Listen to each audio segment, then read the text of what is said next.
지난 주말부터 전국의 차량 제한 속도가 낮춰졌습니다. 일반 도로의 제한 속도는 시속 50km, 주택가와 이면도로는 시속 30km입니다. 시속 60km 제한 속도에 익숙했던 운전자들로서는 차량 속도계나 내비게이션에 자꾸 눈이 가는 경험 하셨을 겁니다. 몸에 밴 습관을 하루아침에 고치는 게 쉽지 않지만 이제부터는 새로운 속도 기준에 적응해야 합니다. 보행자는 물론 운전자 본인의 안전을 위해서입니다. 이른바 안전속도 5030으로 명명된 새로운 정책은 그동안 차로에 따라 시속 60에서 80km로 나눴던 제한 속도를 시속 50km로 낮췄습니다. 주택가와 스쿨존 등 이면도로는 시속 30km 이내로 주행해야 합니다. 다만 올림픽대로 같은 자동차 전용 도로와 고속도로 국도는 기존의 제한 속도가 유지됩니다. 시속 50km 하향 조정은 OECD 37개국 중 이미 31개국에서 시행 중이며 교통사고 감소 효과를 거두고 있습니다.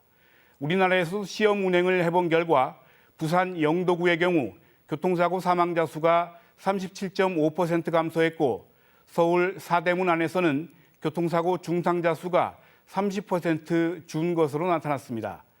속도 위반 시 처벌도 강화됐습니다. 제한 속도를 시속 30km 이상 넘긴 초과속 운전에 대해선 높은 벌금은 물론 형사처벌 규정도 신설됐습니다.